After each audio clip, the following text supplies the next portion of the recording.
Oh boy. Alright, here we go again. Take two. I already had this all recorded. I was ready to edit it. I was actually starting editing it, and it's hard to say. Starting editing it. Anyways, the news dropped. Spencer Brown, our rookie offensive lineman, out with COVID. Out against the Indianapolis Colts on Sunday. So yeah, I mean, that spells kind of bad news for Josh Allen and company with an already kind of Swiss cheesy offensive line. One of the more productive partners of that offensive line is out. So that sucks. And now the Bills are on the rise again. It is pandemonium. It is fantastic. Alrighty, folks, welcome back to another episode of Good Neighbor Sports. As always, I'm your host, Austin Hinton, and if you're new here, we talk Buffalo Bills football, so if you like that kind of thing, leave a like on the video, subscribe to the channel. It's free, it's fun to do. I think only like 21% of you guys watching are subscribed. What the heck's up with that? Change that. Make that red button gray. Press that button. Do it. You won't. Do it, or else the Bills won't win on Sunday against the Colts. I'm sorry. It's up to you guys. So yeah, like I said in the intro, Spencer Brown is out with COVID, and this is bad news. This is bad news for Josh Allen and the rest of the offense in general. He's been such a very important part of this offensive line, and just the subsequent success this offensive has had. I mean, like I mentioned in the previous video, I mean, the team is like 50% better when in terms of points per game when he's in. They're like 20% better in the run game, and they're 20% better in just yards in general. So he makes the team a lot better. It's a big problem that he's out. Reason being is because the Colts have DeForest Buckner and Kwity Paye. Now, Kwity Paye is, I think, their rookie, and if he's not the Colts rookie, he's at least in his sophomore season. In the last two games, the dude has had 15 quarterback pressures. So Josh Allen is going to be scrambling on Sunday a little bit. I feel like he'll get sacked a couple times. He's going to have a lot of pressure in his face. It's a problem, especially, I'm going to drive this home a couple times, Spencer Brown's out. Bad news. And also DeForest Buckner. He's a menace. He's going to be lining up against our left guard, and that's just been a bottleneck, a weak point in our offensive line, in our offense, and our team in general all season. So there's some bad men up there ready to take off Josh Allen's head, and I'm just hoping that our offense can just hold their own. Our offensive line can get the ball off, get a run game going or something. Who knows? There's going to be a lot that needs to get done. So with all that considered, I think what's got to happen is our offensive line has got to just give Josh enough time to get the ball off to Beasley for these little chunk, soft, through the middle plays like 7-8 yards to Cole Beasley or Emmanuel Sanders, because the Colts defense has just been leaving that area of the field open all season. And that's how this defense is just getting gouged, is players like Cole Beasley and Emmanuel Sanders with those quick little routes up the middle for chunk plays, just keeping drives alive, taking time off the clock. That's how we're going to win this game, in my opinion. So I know it's kind of weird to start this video off from like a defensive perspective from the Colts side of the ball. We all know what's got to happen on the Bills offensive side of the ball, right? Stephon Diggs had a monster week last week, and hopefully he's able to do that this week. I mean, the safeties and corners for the Colts, again, not phenomenal. So just like you saw last week against the Jets, if there's a mismatch like there was Diggs to whoever's sorry ass was trying to cover him, exploit that mismatch. Just throw it to them. I mean, I know after Diggs' first attempt at a touchdown in that left side of the end zone, he missed it, he dropped it or whatever. He went straight to Josh and said, throw it to me again. And Josh said, I was already going to do that. So, I mean, he knows that matchup is bad. And if we find a matchup that doesn't work, it doesn't even need to be against Diggs. It can be Sanders. It can be, I mean, I think Kumero's back out there or something like that.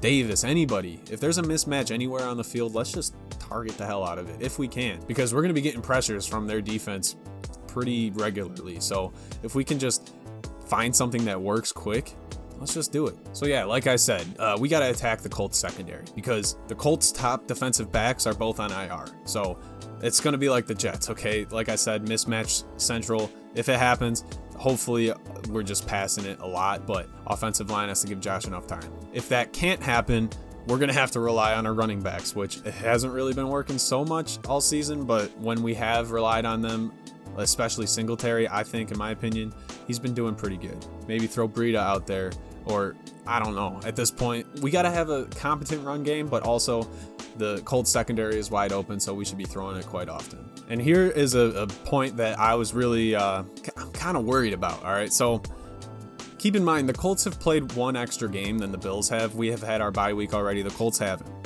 They've played an extra game. They have 20 less penalties called on them than the Bills. In one extra game of playing, they have 20 less. Frank Reich runs a tight ship there, all right? They're pretty disciplined. They're not going to be making too many mistakes that are shooting themselves in the foot. Now, we know the Buffalo Bills are a team that does that regularly. They'll just, you know, and hopefully this isn't another kind of Jaguars game where we just get penalties upon penalties. The Colts aren't going to be shooting themselves in the foot, so if we do, game over. This is going to be a tough game, folks. Now, what everyone is focusing on, right? Jonathan Taylor, the 22-year-old superstar, second year in this league. He's doing great things. #1 rusher. If Derrick Henry was still playing, he'd probably be #2.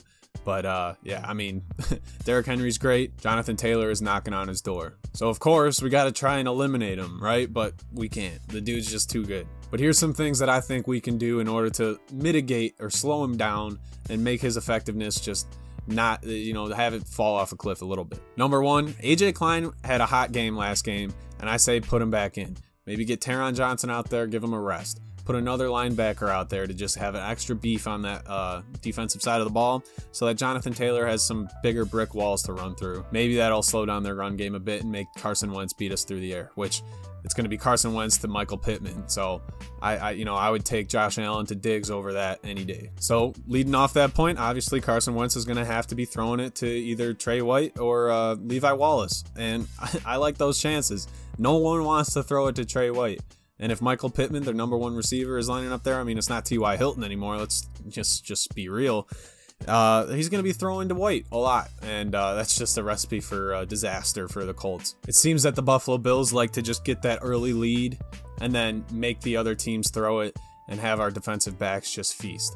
So expect some big scripted opening drives that, you know, maybe lead the game off 10-0. But if we're leading the game 10-0, don't be complacent. Don't sit back in your seat thinking that we're just going to take this one away. I mean, the Colts had a rough start to their season, but they're picking up. They got some momentum. And I think that they were our toughest opponent in the playoffs last year. And, I think they have some better quarterback play now. I would take Wentz over Phillip Rivers any day, just because Wentz can actually keep plays alive with his feet and doesn't throw like this.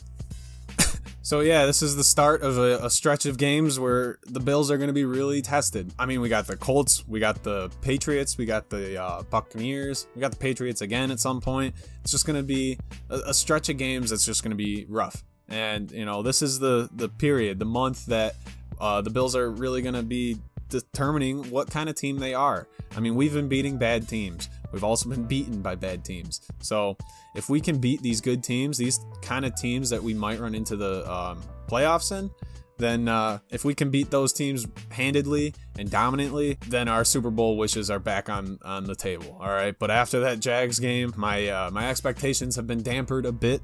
But if the Bills can come out on top with this Colts game on Sunday, it just adds fuel to the flames. That momentum will build, and that's the time you want it to build, right? Like I said, this is nearing the end of the season. It seems like it just started yesterday, but we're in week 11, folks. So it's time to get hot now. But yeah, you all know the recipe for Sunday. Stop Taylor. Make Carson Wentz beat us over the air. Make sure our O-line gets enough time for Josh Allen to throw the ball a little bit, because the Colts secondary is just depleted.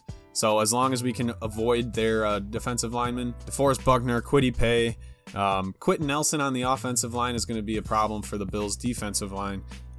There's just some good linemen for the Colts that the Bills are going to have to just break through. And here's something I think I'm going to be doing at the end of these videos here, all right? So, I don't have too much to say other than, what I already said for this Bills-Colts game. So here's something I think I'm going to do. I got this Buffalo Bills official trivia book by Scott Pitaniak.